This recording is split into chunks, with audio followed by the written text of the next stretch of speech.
Hello, and welcome to another Member Monday Spotlight from the LEAP community, where I get to introduce you to some amazing women business owners that are a part of the LEAP community. And today it is my delight to be able to introduce you to one of my friends and clients and colleagues and all just a wonderful person in general, Lori Dubois with Sacred Story Stones.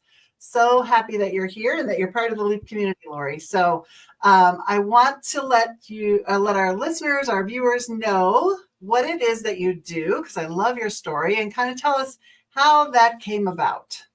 Okay.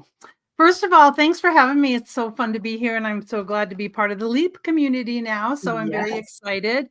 Yeah, my story.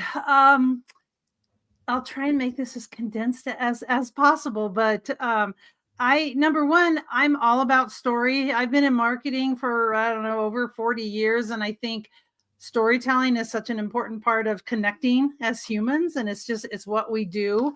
My core values and my why, all of that stuff is centered around relationships with people, harmony, inspiring people.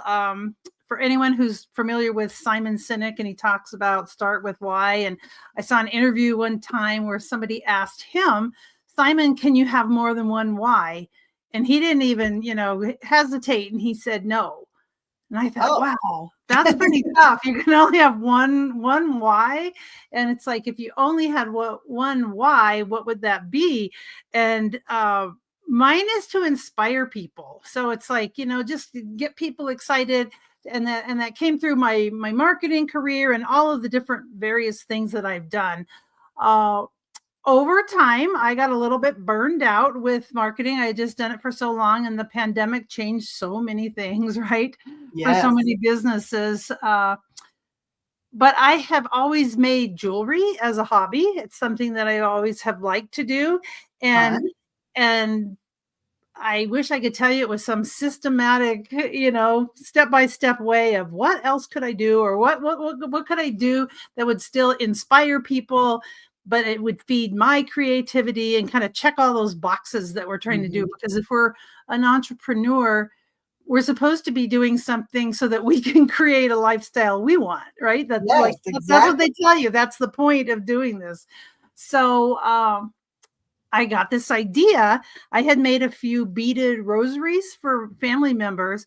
And so I got this idea of trying to kind of marry storytelling and inspirational thoughts and motivational self-talk with beads and with jewelry. And it all just kind of jumbled up, and I knew there was some connection, and I wasn't sure what it was until I figured out that what it was actually using beads as a tangible physical thing to help you with the things that are intangible, like mainly talking to yourself and talking to yourself more kindly, because a lot of us don't do that very well. Yes, exactly. I love that. And I have one of her story strings right here. I have another one hanging over here where it catches the sunlight. They're just amazing little simple tools, right? As a business coach, I'm always looking for tools that my clients can use to help them run their business more effectively, spend their time wisely. And this is a great little tool that just helps you get grounded again. If you're in the middle of a chaotic day and you just grab this, and even just taking a breath with every bead can just help calm you and center you again. But each one of these story strings comes with its own set of affirmations, right? An affirmation card. So which is just amazing. So that and there's different ones. So for protection, and for moms, and for loved ones, and for grief, and for joy, and for celebration, right? So I love that you have all of these ways that we can tap into that, just our inner wisdom, our inner self, and the stories we're telling ourselves, and take a breath and make a positive story for ourselves, which is just amazing. So tell us a little bit about your background and how you kind of told the story about how you started the Sacred Story Stones, but tell us a little bit about your business, the business of the stories of the Sacred Story Stones. Well, as I mentioned, I've been in marketing for a very long time. I also have a master's degree in library and information science. So I always say I'm a librarian who's never worked in a library. But so many of the the aspects of marketing and of research and librarianship are similar in that it's it's basically finding information and using information, right? Mhm. Sharing information. And so I think I've always focused on helping business owners tell their story to the world. So I believe that your brand is essentially your story, and there is no possible way anybody else could have the same story as you. I don't care if you're this kind of a coach and you live here and this is your A, whatever these parameters are around what you do, and you Yeah. think someone else, and everyone drills into us that we have to find our differentiation and our unique selling proposition and all these things, that it's so difficult. And I don't really think it's difficult. I think if we focus on all the things that create our story, there's no possible way anybody else could have the same story as we do, right? And Yeah. so I think that I've always tried to help people with their branding, and I've worked a lot with entrepreneurs, helping them tell their story to the world, like I mentioned.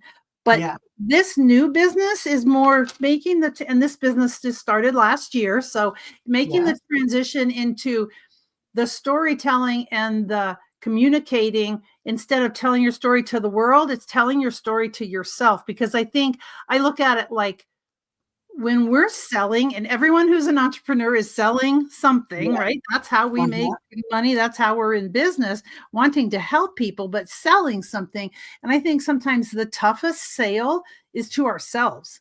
It's Yes. believing in what you have, believing in who you are, believing in what you do, and then constantly repeating those messages to ourselves.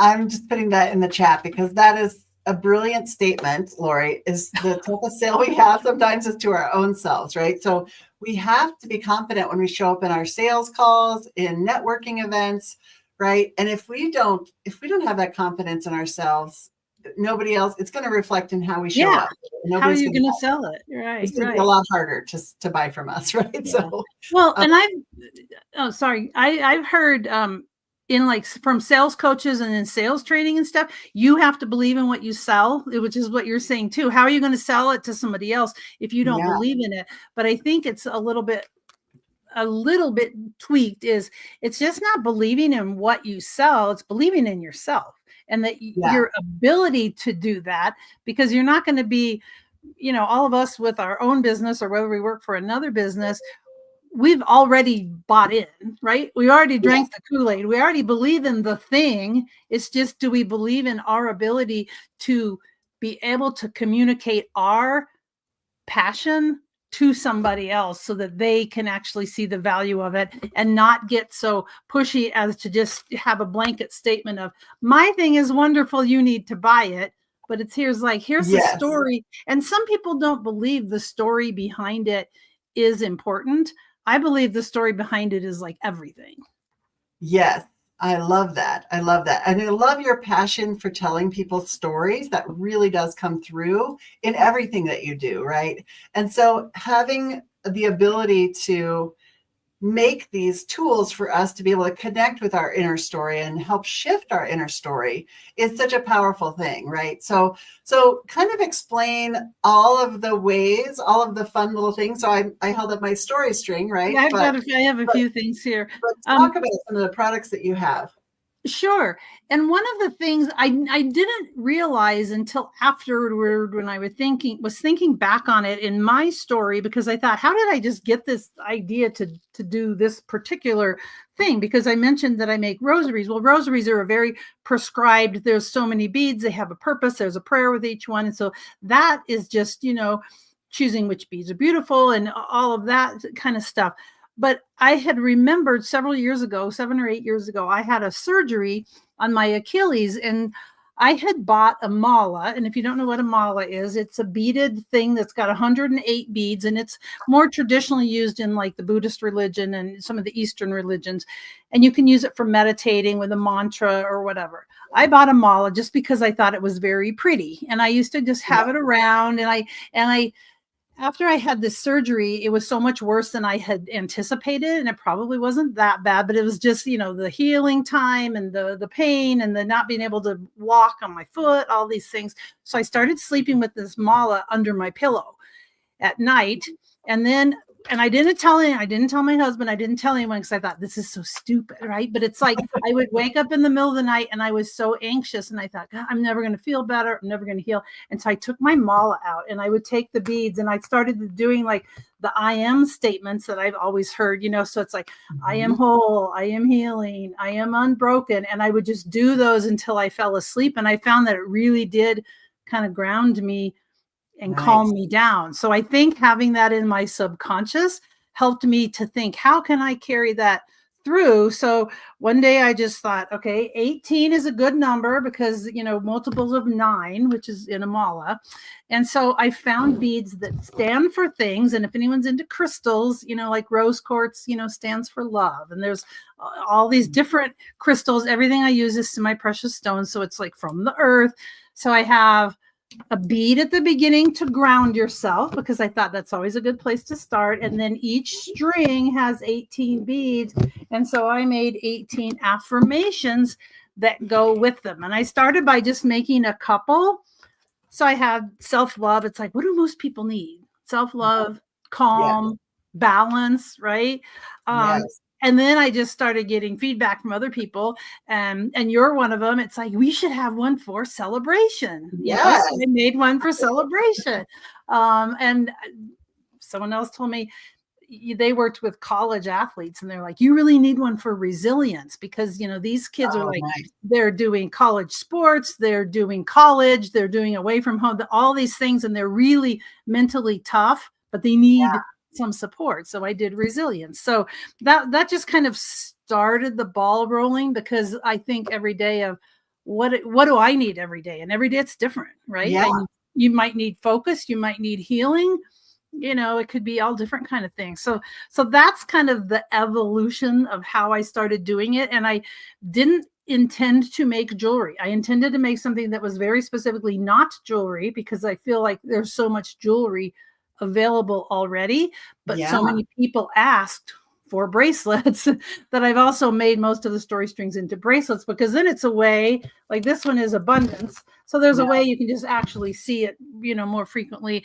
And the way I look at it, I've tried to articulate this. And I thought the other day, the way I look at it is I make beads into spiritual tools, because it's really a tool. Do I believe this has the power to like heal your broken bones? I really don't. I mean, I'm a little woo-woo. I'm not extremely woo-woo, but I think it's the idea that if this one's clarity. So if this stands for clarity, I am clear, I am grounded, whatever the affirmations are that go with that.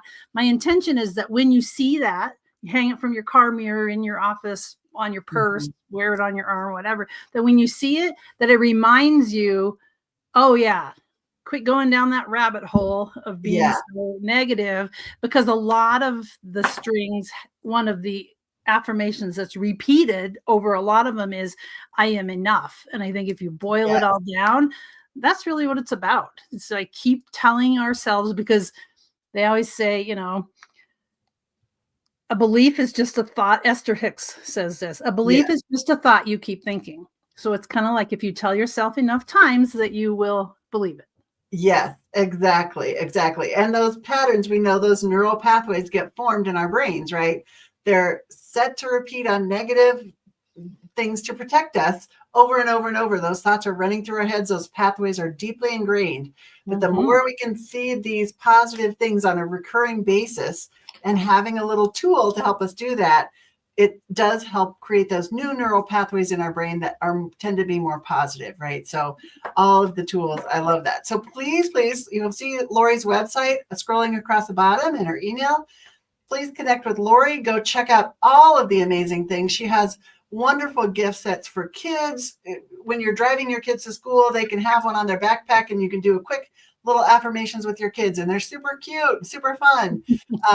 She's got great gifts for moms, for weddings, for book clubs, whoever you need to give a gift for. Check out Sacred Story Stones. Excuse me. Just some amazing gifts. I've given them as gifts myself, to family members, to friends, to, I did a retreat. So if you've got a retreat coming up, coaches, reach out for special gifts. She can customize something just for your people. Okay. It is time for us to wrap up. So again, I put Lori's contact information in the chat.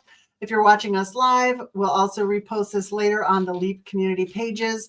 But make sure you visit sacredstorystones.com and go check out all of the wonderful things that Lori has to offer. Now we're going to do just a few little rapid fire questions, easy answers to get to know you a little bit better as a person. So what is your favorite color? Blue. More specifically, like turquoisey blue, but blue. Nice, nice. Are you a morning, noon, or night person? Morning, definitely. Morning. Early morning? No. No. Okay. Okay. If you had an extra hour in your day, how would you spend it? Reading, definitely reading. Reading. Nice. Do you read fiction or nonfiction? I read both. I read fiction a lot quicker. Yes, of course. I just think it's more fun, right? That's the stay up till 3:00 in the morning kind of reading. But yes. I also like fiction and nonfiction and business kind of stuff, personal development. Nice. Great. Great. Okay, well, that wraps up our Member Monday Spotlight for today. So thank you guys for watching us live, hopefully. And if you didn't catch it live, again, we'll repost it so you can catch it later. But thank you for being our guest today, Lori. We're so excited to have you as a LEAP member. And make sure you go out and check out all of the wonderful creations that she has on her website, sacredstorystones.com. Thank you. You're welcome.